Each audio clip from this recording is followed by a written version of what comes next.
and welcome back to today's episode of Crypt. Oh my God, we're going to be talking security because there's been a lot of just bad exploits and people getting taken advantage of and wealth being lost. So let's hop right into it because I don't want that to happen to you.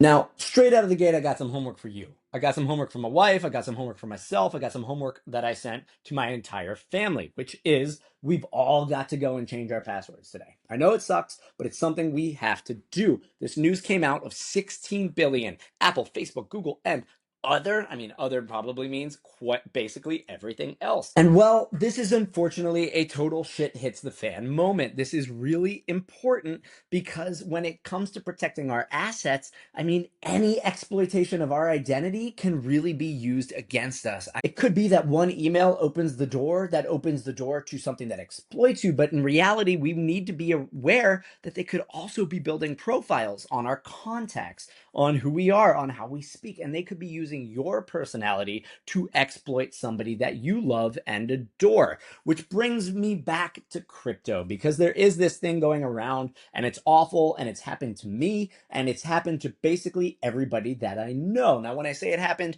I didn't get exploited. I caught it before it got to the end, but it is playing some people for the fool because, well, it originates with comfort. And here's sort of the play. So this is McKenna. He's a big trader and he runs a fund. And he says, look, if you receive a message like this on Telegram, do not reply or arrange a call. And what they did here is exactly what I'm talking about. They basically hacked his Telegram account, taking his image and his name and all of his likeness and that fun stuff. And they reached out to his contact list saying, yo, let's get in touch, book a Calendly with me. And this is how it happened with me. I was originally just perusing my Telegram, and an old acquaintance who I've known for like better part of a decade reached out saying, hey man, let's get back in touch. And I was like, of course, I haven't spoken to you in a minute. Let's get back up to speed, right? And see what we can do and if there's anything relevant with each other. So that is the beginning, is just the initial booking of a message. Now, McKenna unfortunately goes on and he says he got exploited as well. He took the hack and it lost him a lot of capital. This is something that's very, very scary. And we see it sort of move a little bit farther with Mehdi Farooq, who says, hey, 1 minute I was prepping for a Zoom call, 10 minutes later, a large part of my life savings were gone. And this is what happened. It started with a message on Telegram from Alex Lynn, someone I knew he wanted to catch up. It's how it goes. I shared a Calendly, he booked it. A few minutes before the call, he asked to switch to Zoom for compliance reasons. Given that we were doing a lot of treasury deals, yeah, okay, compliance makes sense. A lot of lawyers say we need Zoom. It is better for compliance and it records the messaging and it keeps a history and all that fun stuff. So he joined Zoom, no audio, but I could see both of them and they messaged in the chat, can you hear us? And they told me to update Zoom and fix the audio issue. And likely they sent him the update link.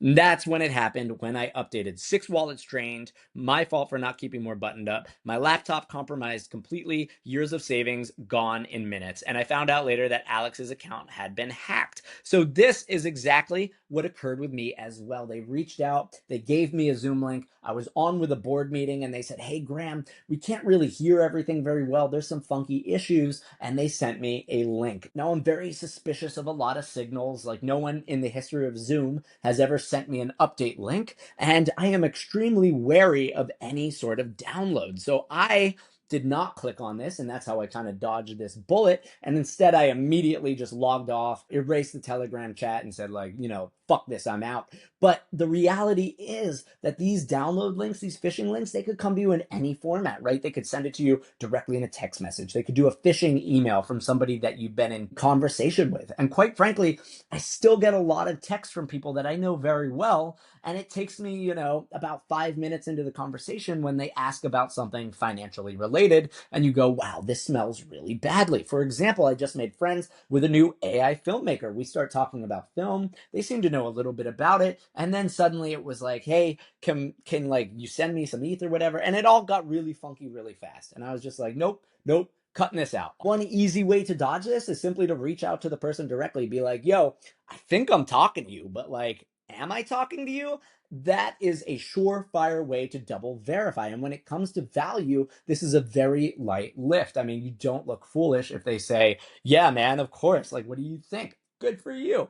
But on the flip side, they're getting so deep now. Some of these Zoom calls are actually just to record your profile, to build an AI deepfake profile that they can then use to go after your friends. Another colleague of mine, his LinkedIn was exploited, his Telegram. And you know what people do in the industry? They reach out to me and they go, your buddy Alex, this is him. He just sent me this. And I go, he doesn't really use social media and this is all out of sorts. And like, now I know Alex has been compromised. And I just tell everybody right out of the gate, delete it, ignore it. But this is scary stuff. So what are some solves? Well, first and foremost, most people are probably using and interacting with Web3 through a hot wallet, like a MetaMask, like a Phantom, right? And the problem with those is they have your key signing capabilities. So if somebody gets into the computer and they get into your MetaMask, they can sign away those cryptographic transactions. First and foremost, and one of the cheapest solutions, is to go out, buy yourself a Google Chromebook that can basically only connect to the internet. You don't need like real computing power for this.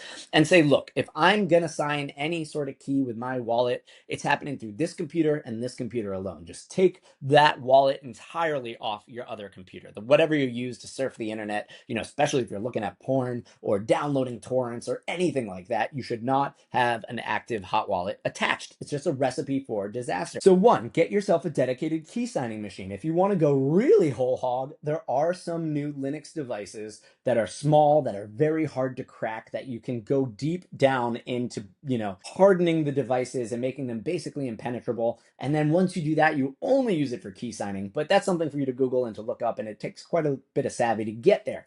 However, you will mitigate a lot of risk by just splitting your hardware. Get the cheapest Chromebook you can find and go for it. Secondly, Trezor, Ledger, Multisig, these are hardware devices, and some of them even have components that you have to connect together. But all of these will mean that your key signing capabilities is not directly connected to the internet. Without that hardware device plugged in, nobody will be able to do a key sign for you, not even yourself. Now, that's a great benefit. And if you have any wealth stored on chain, this is the way to do it. You don't really want impulsive access to investment assets anyway. That's just not good discipline. So, if you want to trade meme coins, if you want to get into the trenches, keep a couple $1,000s on your wallet. Like, what do I care? Pull it out on your phone while you're out in the world having a beer and make a trade, but do not keep substantial capital. I cannot stress enough that everybody I know has interacted with one of these phishing exploits in some way. It is well known that it's the North Korean government, and they are relentless. They try time and time again. I am getting pings every single day, and you're just like, who is this? Why are you asking for these weird things? And, the other great defense that you can do that is an absolute shoo-in is just tell them to say something bad about Kim Jong-un. I'll add in something that has a sexual connotation and can be kind of rough around the edges.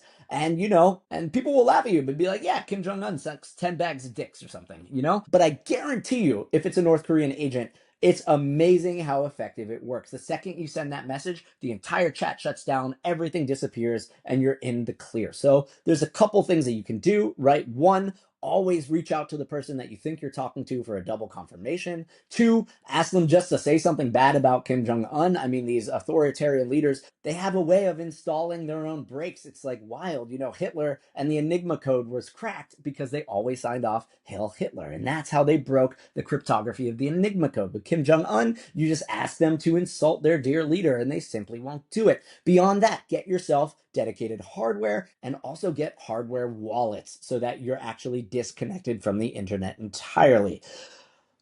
That being said, it is scary out there. So, the markets aren't doing great right now, but if you're in it for the long run and you're buying and holding and all that jazz, make sure that you've separated it from your primary web surfing device. As always, I hope that this entertains you and that it's good for you. If you have any questions about this in more depth, please add it in my comments. I will help you figure out a way to secure yourself better. It's kind of hard to do in the broad sense, but there are some very simple steps just to make sure you don't get royally screwed. That being said, as I always say every time, stay safe out there, and I will see you tomorrow.